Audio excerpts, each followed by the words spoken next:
You wake up every day with needs: food, shelter, comfort, status, maybe even a bigger screen than the person next door. But there's a problem, a silent, invisible force that shapes every decision you make. There is not enough. Not enough resources, not enough time, not enough for everyone to have everything they want.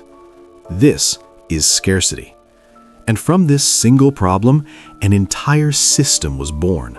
A system that controls nations, builds empires, and quietly decides the value of your life. This is economics. If the world had unlimited resources, economics wouldn't exist. No trade, no prices, no decisions. But reality is different. Every choice you make means giving something else up. Watch this video or do something else. That sacrifice? That is your opportunity cost. And once humans realized they couldn't have everything, they did something revolutionary.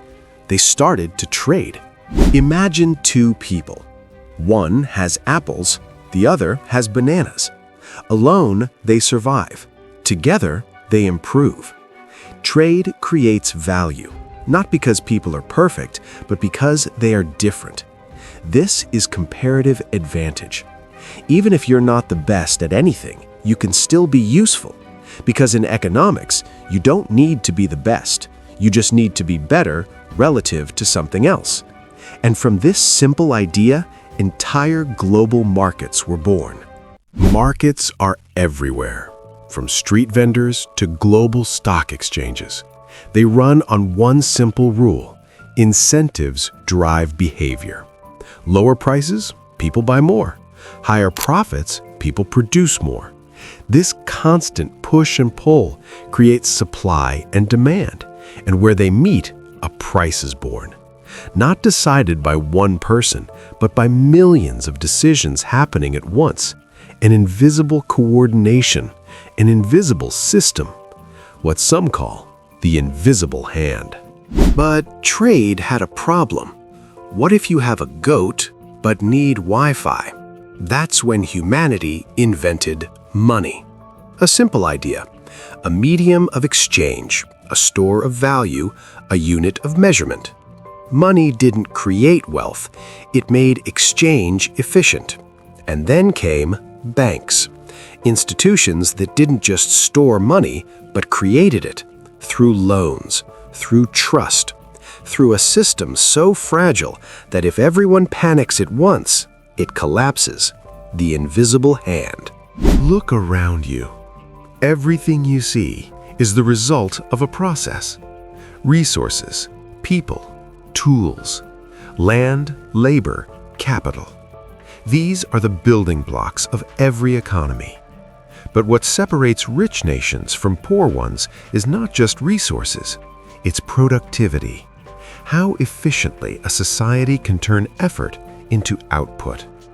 More productivity means more goods. More goods means better living standards. This is how nations rise and how others fall behind. So how do we measure an economy? We use a number, a powerful one: GDP, the total value of everything produced. It tells us how big an economy is, but not how fair it is, not how happy people are, not who benefits and who is left behind, because growth doesn't always mean progress. Economies don't move smoothly. They rise, they fall. Booms bring optimism, recessions bring fear, and sometimes everything collapses. Prices rise uncontrollably.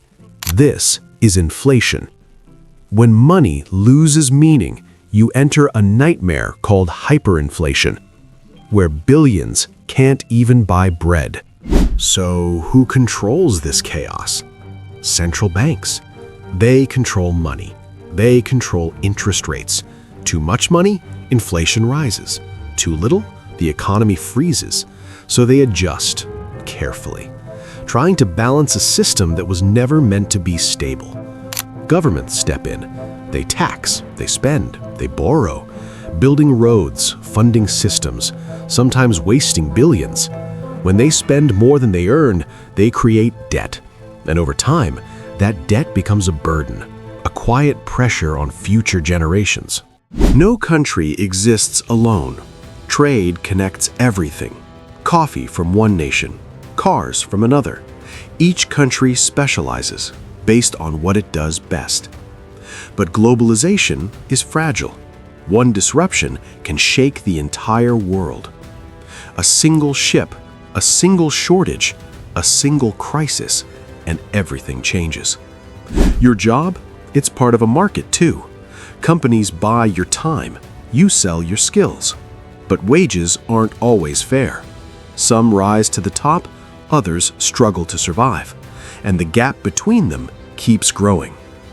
Economics assumes humans are rational, but reality, we're emotional. We panic, we follow crowds, we make irrational choices.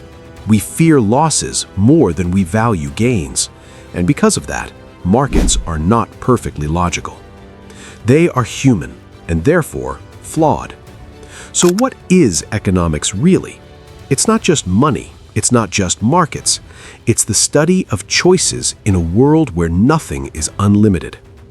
Economics is trying to answer three questions. What do we produce? How do we produce it? And who gets it? No system is perfect. No answer is final, because economics is not just a science, it's a reflection of human nature itself. If you've made it this far, you now understand something most people never will: the system behind everything. So if you want to go deeper and explore what comes next, hit like, because in this world, even attention is a form of currency.